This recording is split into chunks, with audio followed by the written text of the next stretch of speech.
good.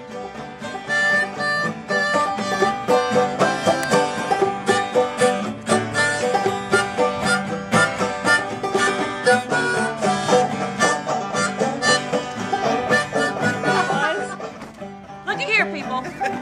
Bluegrass is back on Bainbridge, all right? Yeah. This summer, Saturday, July 27th, 28th. Make that 28th. Saturday, July 28th, Bainbridge Bluegrass Festival is back. We're expecting up to 2,500 people. We got four excellent bands playing bluegrass, traditional bluegrass, newgrass. We have some country, and we're just getting people involved. We want to get businesses involved. We're having a raffle, and we just love to have your support. So come on out.